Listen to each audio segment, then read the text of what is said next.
You're listening to Life Repurposed with Michelle Rayburn, where you'll find uplifting and practical advice for everyday living, creative inspiration for do-it-yourself projects, and recommendations for books and resources that will encourage you to embrace your life repurposed. I'm your host, Michelle Rayburn. Hey there! Thanks for tuning in to an episode of Life Repurposed. If it is your first time here, welcome. I'm happy to have you checking out the show. If you are a return listener, thank you so much for your faithful listening. I would invite you to leave a review and tell some friends about it too on your favorite podcast platform. So let's talk about the guest that I have today. Blythe Daniel is a literary agent and marketer with more than 20 years of experience in publishing. She has written for Proverbs 31 Ministries, Focus on the Family, and Voskamp Christian Retailing, and she links bloggers with readers through the agency's blog network. She lives in Colorado with her husband and 3 children. And then I'd like to introduce you to her mother, Dr. Helen McIntosh. Helen is a counselor, speaker, educator, and author of Messages to Myself and Eric, Jose, and the Peace Rug. Her work has appeared in Guideposts, Parent Life, and Home Life magazines. She resides in Georgia with her husband, Jim. They have 2 children and 5 grandchildren. So today we're going to be talking about the topic of a book that Dr. Helen and Blythe have written together. So let's jump into the interview and get to know them a little bit.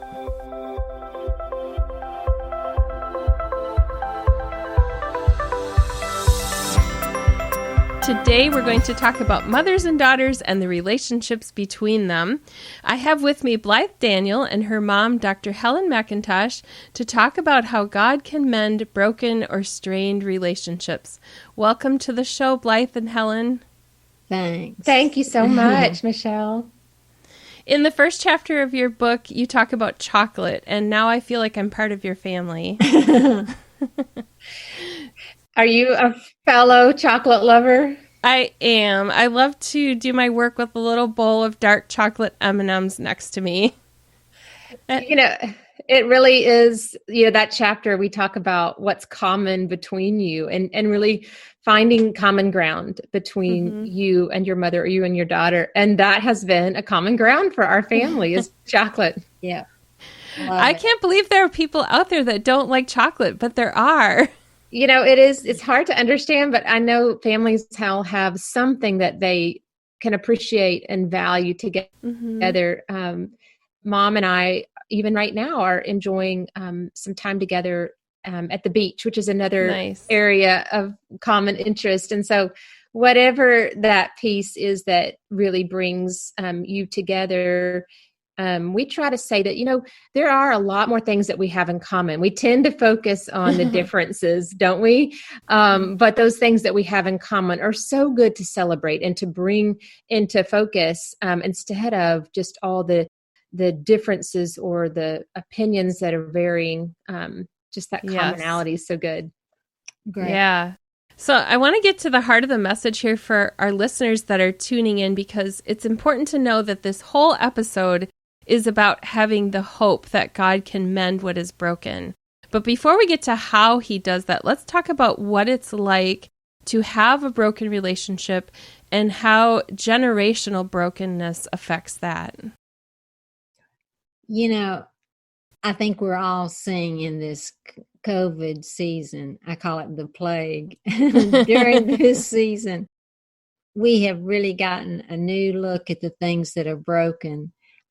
It's almost the things that are weak and broken have gotten exposed even more and tested even more. And so perhaps your listeners have noticed too the many layers of unhealed places in their family. And if their heart is crying out for help, then they have tuned into the right spot today. And we just love the sections in Isaiah that talk about, that challenge us and beckon to us to be repairs of the breach. And it's Isaiah 58:12 and Isaiah 61:4. And I think that God is longing and looking for men and women who will look to him to begin to heal the broken places in their family. And it sure is possible. Ooh, What would you want to add? You talked about the way that it comes through generations, and through my mom's family, there was addiction that came through, anxiety and depression also. and I think that what is so important to do is to take notice of, what are you sensing? What are you feeling? What emotions are you experiencing in your life?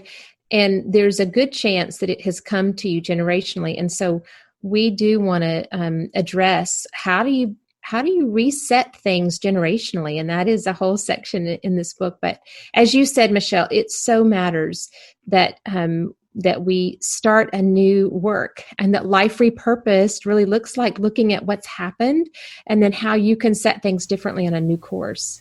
Yes. Yeah. So Dr. Helen, you talk in your book about how you didn't have an easy childhood.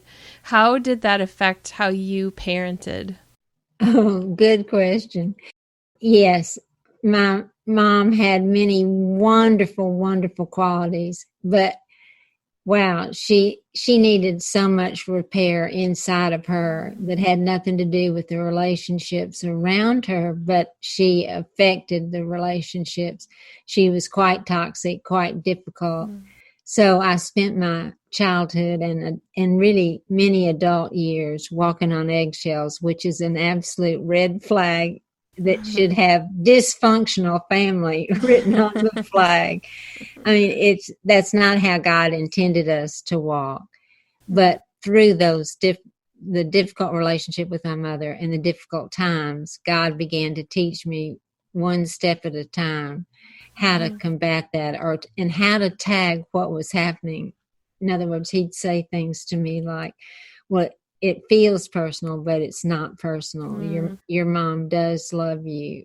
And in fact, truly, the safe people in the family are usually the ones that get the brunt of the tongue lashing and the verbal abuse, because my mom knew I was safe, and I think that I wouldn't retaliate. So that's that's for a whole nother day. But, how it affected me is that I wanted so much to not repeat that pattern with Blythe and her brother. So if anything, I ran the risk of being a helicopter parent or over loving. I made that term up when we wrote the book, over love. And probably did a lot of enmeshment because I longed to be close to her and not be difficult with her. So we learned a lot in both extremes. And isn't it good that we can learn from our mistakes? It is. Yeah, Blythe, how would you say, Blythe, that your mom's experience affected your relationship with her growing up? I would say that mom's experience with her mom, and even my experience with her mom, really caused us to seek to do things differently, because I know that my mom felt like she didn't want to bring into our relationship what she had experienced. And so early on in our relationship, she taught me and my brother principles of forgiveness. And she taught us how to say things like, I am sorry for, and then we would name what it was. Will you forgive me? And so it was a really great way, looking back on it. Of course, at the time, no one enjoys asking for forgiveness and admitting that you were wrong. But looking back on it, it's been so helpful throughout my life to realize that when you name what the situation is that happened between you, that it does release the situation, and it releases you from hanging on to guilt or anything that just doesn't even need to be in your heart, because you harbor that. And so really from the time of being a little girl to even all the way to college, I remember mom saying to me that I don't want to control you. And if you sense me trying to control you or live through your life, then I need you to say, Mom, that feels like control. And so that was so freeing as someone who was going off to college. You know, that's when I think sometimes as moms, the more our kids, go outside our home, we would want to control a little bit more, and to be able to say, I trust you. I love you, but I don't want to control you. And so let's talk about that. If it feels like it, please come to me. And I think that's a healthy way to approach it. So I would say her experience caused us to look at things in really be intentional with our relationship. And I think that's what we would want to share with people who are listening, is just that all relationships take work, and our relationship has certainly taken intentionality and work. But the fruit of it has been really good for us and for my children who were preteens. So I think it's just important, as you've said, Michelle, to just even look at how these are being affected generationally. So you've said that a mother-daughter relationship can be both beautiful and difficult. What are some examples of how we can be beautiful but yet still have some struggles? I was just thinking, zipping ahead to today in our adult-to-adult relationship, I still want to be always so careful what I say to Blythe and how I say it, that I don't come across as telling her what to do or controlling her in any way or interfering in what's not my business. And so there are so many lessons that we have put in our book, Mended, to help people to navigate those troubled waters, because every word matters. And boy, I tell you, I'm always asking myself, is this important enough? Will my suggestion help or hinder our relationship? And always putting the relationship first, regardless of our opinions that we have or what might seem important each day. I really do want to be so careful to only speak to Blythe about the things that are important. And then we include in the book a suggestion that you invite yourself in when you feel like you want to give input. And certainly that's a real part of families, is to share concerns. But I would just implore your listeners to always invite yourself in. Ask permission. I have adult children too, so I know how that is. Now that they're grown up and they're married, having only raised boys, I think it's different. I have 2 sons, and now they're both married, so I have daughters-in-law, and I don't know how to relate to girls at all, so I'm learning, and it does take an incredible amount of self-awareness to be able to not speak the first thing that comes to mind. It does. Yeah, before we continue, we keep talking about the book, and we're going to be mentioning it at the end, but I want to just give the title here for listeners. The book that Dr. Helen and Blythe wrote is called Mended, Restoring the Hearts of Mothers and Daughters, and we'll be talking about that more at the end, but we're going to be moving shortly into some principles from that. But I was wondering if you can tell me, where do mothers and daughters most often get it wrong or have conflict? Mothers and daughters can often get into a tangle, as Mom says, with conflict when one has expectations of the other that really might not be able to be met. Any expectations are difficult, aren't they, in any relationship? And second to that is the need to be right. And oh, how I have learned relationship over the need to be right with my own daughters, living daily with 2 daughters, and I have a son. And oftentimes we want to be right, don't we? We don't like to be seen as not having the answers or messing up. And so when we as a mother or daughter, when we hold on to that need to be right, or we shove what's the right thing to do in the relationship versus how do I humble myself and how do I come before the other, even if that means asking for forgiveness when I don't feel like that's even really my fault, but I'm going to go ahead and humble myself and ask for forgiveness for the part that I did play in this disagreement. So I think that, just as a culture, Michelle, that not many of us feel like we can put the relationship ahead of differences of opinion. There's a lot of differences of opinion in our culture, and it does take a humility, but it is so worth it. And that's really essentially what we do with God, is we come to a place of humility and say, God, I can't do this on my own. I can't do life on my own. I can't do relationships on my own. I need to ask you to change me. I need to ask you to make this relationship better. I can't do it on my own. And so our expectations are in God, just the way he provides for us, the way he loves us, instead of our expectations being in the other person. Right. Yeah, that's great. We love truth. but truth was never meant to be a weapon used Yes, to our that's loved correct. ones. Bam, bam. I mean, we beat ourselves up with what we call the truth, but it's much more important to embrace the relationship. It's what Jesus does with us. He is the embodiment of truth, but the relationship is key. So many people have had an opportunity to practice that now because they're spending more time together than usual. Either the kids been home from school longer than usual, or some families chose to quarantine together so that generations could be together safely. So I think more of our listeners have had opportunities to have conflict and practice how to resolve conflict in maybe not so healthy way. So what I'd like to do is transition into talking about how we can resolve those conflicts and heal and mend. Ooh, I'd love to take that one.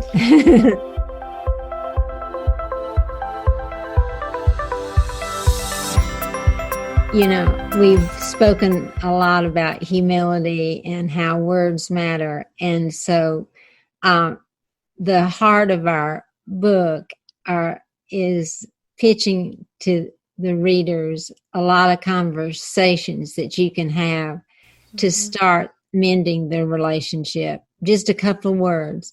And I'll throw out some samples, but it would be something like, you know, we're not doing so well right now. What do you think we need to do to make things better? So did you hear there was an honest statement of it's a recognition that we're not doing too well in our relationship. And then you ask the other person, who's probably the biggest part of the problem, but we won't go there just yet. But and then the second thing you would say is, again, what do you think we need to do to make things better? And so you have pitched them the ball, and it's now in their court. And so it's contrast that with a lot of conversations that I know people have, and they want to straighten out their family and say, we need to do this, this, this, and this. And that model just does not work so well. It is so coercive, and it doesn't help the relationship as much as asking the other person what they think it might take to make things better. I love that, because that opens it up for a peaceful conversation. It doesn't sound accusatory. It sounds like we are together taking responsibility for making this better. Yeah. Yes. And I think one thing to add on to that is that you don't have to go way back through all of your history that you've had with each other, that you can start today in the present.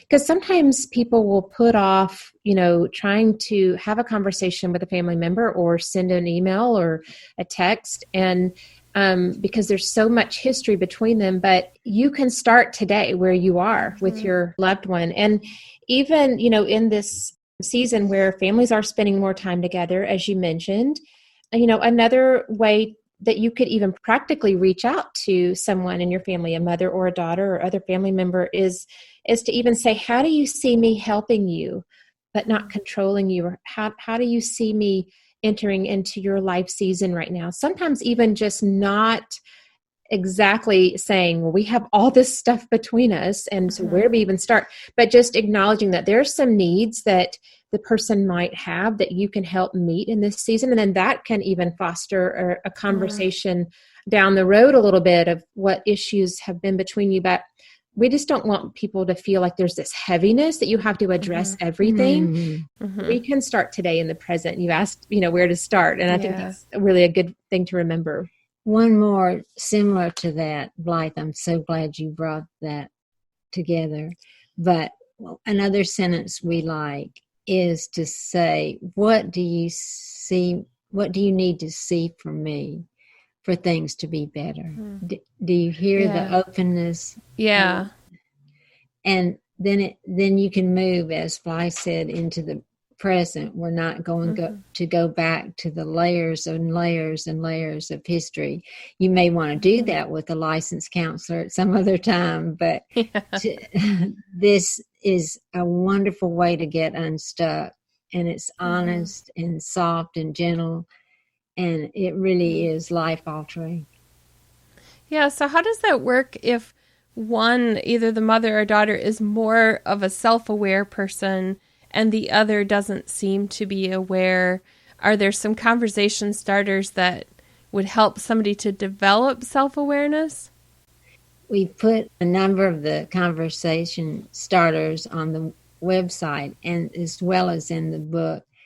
But what we really hope that people will do is get creative. You could do this one-on-one, or you could send a letter, or you could create a video and send it, or a text. There's so many ways to deliver these wonderful little questions or starters. And then that would help somebody to think. That gives them a little time to think through an answer. So we're not saying that these conversations have to take place one-on-one. You can. We don't know the situations that are out there exactly, but creating a video or a text or an email, you can think through and give them a chance to think through the response. It's get creative. Yes. It is hard when someone is not aware of how they have hurt you and maybe isn't even self-aware, as you said, of that they've done anything or how they could even be a part of, the equation of how to repair and, have a repurposed relationship. And so, I think that we need to remember that over time of you continuing to come to the person and again, asking forgiveness for your part. There may be something that triggers inside of them when you ask them for forgiveness for how you have hurt them or how you've not done this in the relationship. You just pray over time that will trigger something inside of them that will think, oh, I need to ask forgiveness for my part. Or sometimes they don't even get to that part, but they may say, I'm going to do things a little differently, or I'm going to reach out to her more. And so Mom has a great way of expressing this about doing everything that we can and then really continuing to pray for that person, that their self-awareness would come, that God would show them what their responsibilities are.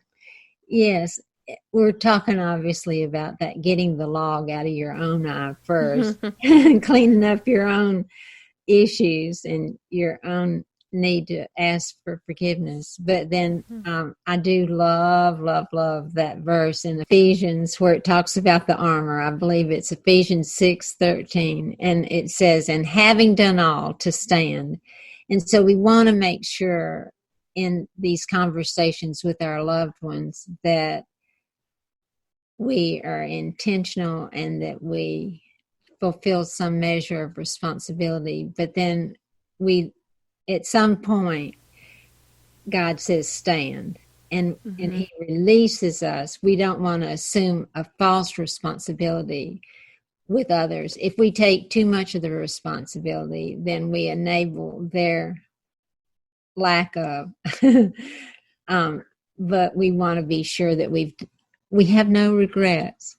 And so I think Blythe and I would agree that the material we've put in the book Mended is to help the readers to not have any regrets, that it's just a lot of ideas about how to mend the relationship, and the Lord can show them when they've done all that they need to do.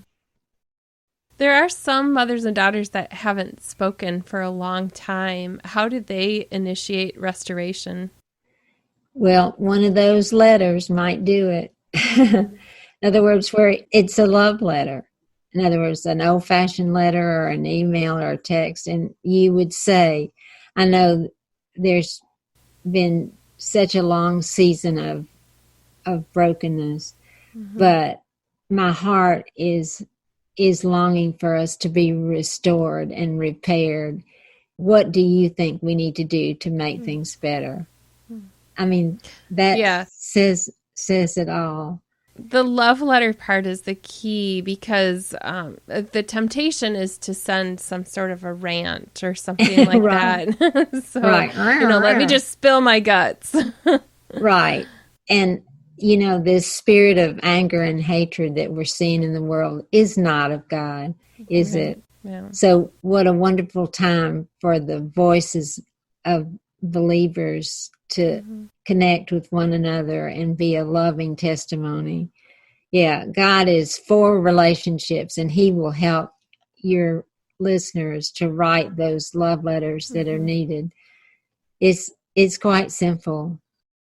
One thing too on that is that for some people, being at home more, or even just the older we get and we realize relationships that we want to, it does feel difficult to not have good relationships, and our family members see it, and we experience just a loss in our hearts from day to day when more time goes by, we're not in connection.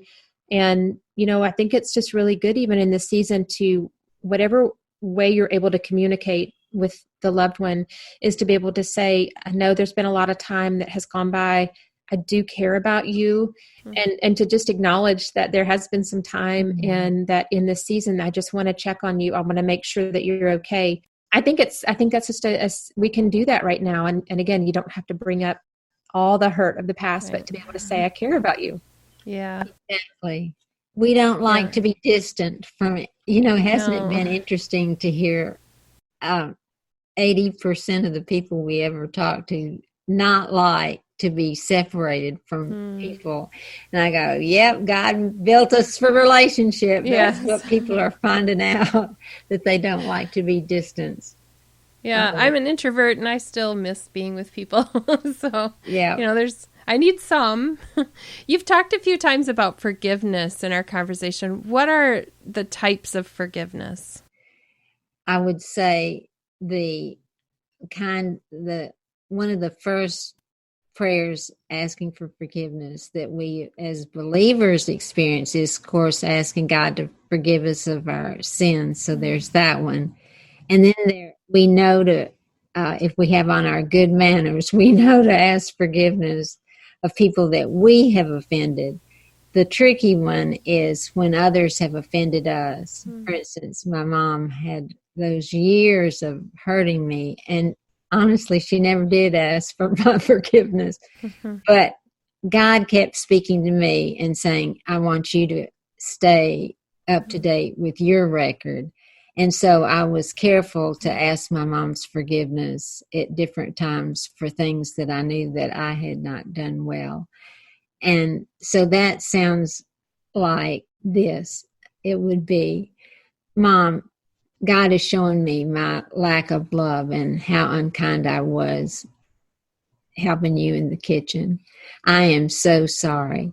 Will you forgive me? Now, when little Blythe and little Brian were growing up, we had shortened that to, I am so sorry I hurt you. Will you forgive me? But that question at the end is so important, because we don't just go around saying to people, I'm sorry, I'm sorry, I'm sorry. It's just not finished. But when we can ask them that question, will you forgive me? It just finishes. And I think it's important. Mom had to do this at some point. She did tell her mom, I choose to forgive you. So even if the other person, that's the third type, is if another person, the person that's hurt you, doesn't ask for your forgiveness, you can say to the person, or say in your prayer time with God, is that I choose to forgive you. And this will not hold me captive. This will not hold me back from the fullness of life that God has for me. And I think it's important for us to acknowledge that pain. And we're not saying let it go and don't ever act like it happened. But like we're saying, yes, you choose, even though that is such a part of your past and your pain, is to say, I choose to forgive you.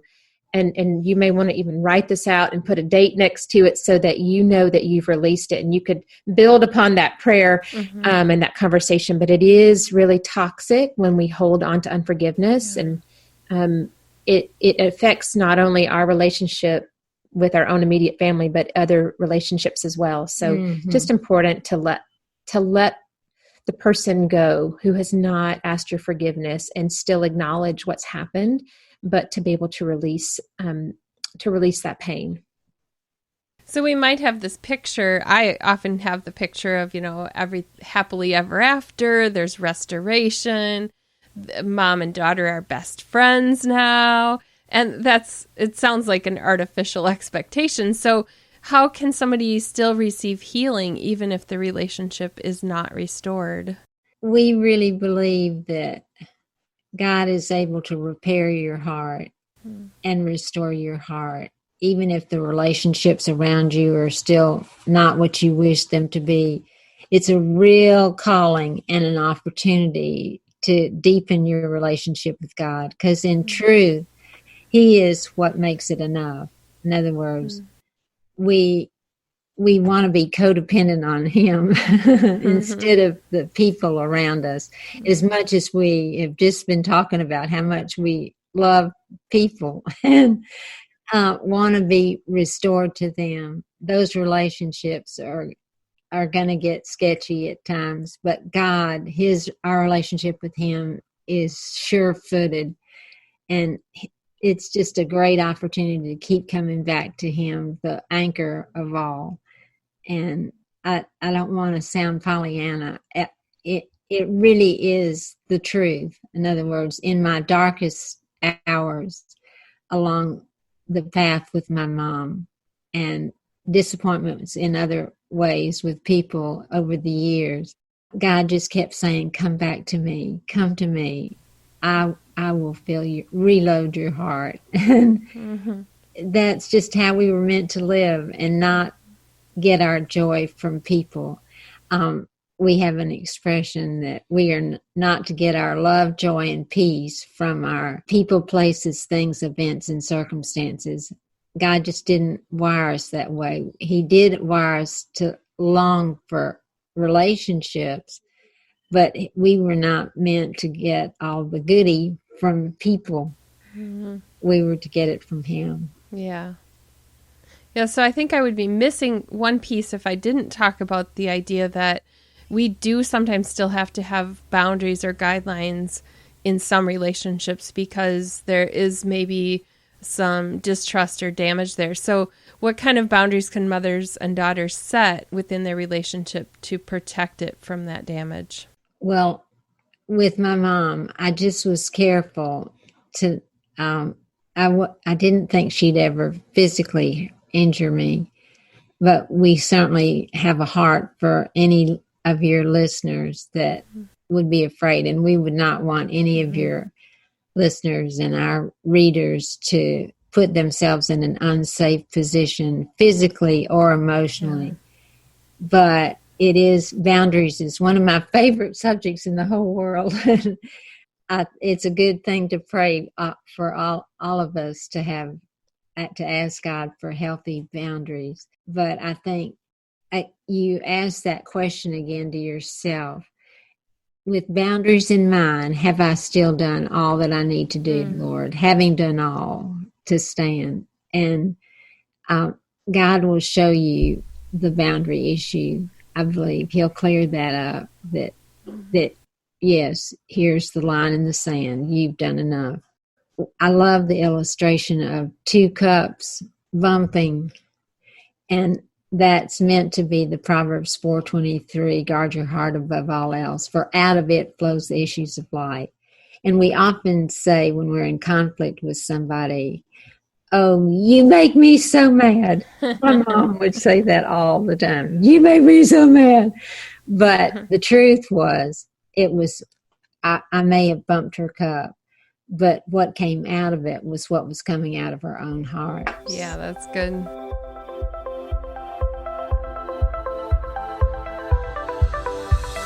So let's talk about Blythe and Helen's book, and I'll be linking to this in the show notes at michellerayburn.com/54, so you'll have a link there. There are also some resources there that you'll want to go to their website, which is ourmendedhearts.com. You'll find some of the sample conversation starters there and a bunch of shareable graphics that are really pretty. But I want to talk about the book. Why was it important for both of you to write Mended, Restoring the Hearts of Mothers and Daughters? We wanted to write this book because we have heard of many mothers and daughters who were having difficulty expressing their hearts, communicating on a more of even a basic level. And we, as mother and daughter, have been through some things where There was a time that I was distancing myself from mom and didn't really want her input and feedback in my life. And so we have looked at this topic of mother-daughter relationships both as a mother and a daughter, as well as friends of mothers and daughters. And so we wanted to take a close look at what God had taught us and shown us, and to just put this before other women and to say, this is the hope that we have in God for relationships. And so that's really how we brought these ideas together in the book. So whose idea was it to write the book first? Who approached who? I think you had it, didn't you, darling? Blythe kept saying to me, Mom, let's write a book together. And I kept saying, Blythe, we have such a great relationship, but I don't think people want to read a book about how wonderful our relationship is. I said, but if we could include all the places that we have repaired and all of the stories of restoration, then I'd love to do it. Is that a fair summary? That's right. And I think that it helped when we were told that there was a great need for a book that was honest and wasn't degrading of the other person. I know of some resources that do put a mother or a daughter in a negative light. And I think that's one thing that we always want to remember, to speak kindly and positively about the other person, even if they have separated themselves for you or not been a kind person. That a lot of times, Michelle, like the words that we speak have such power over our lives that even when we speak it, we can start to internalize those things, and that casts another shadow on the relationship. So it isn't to be untruthful, but it is to be able to try and,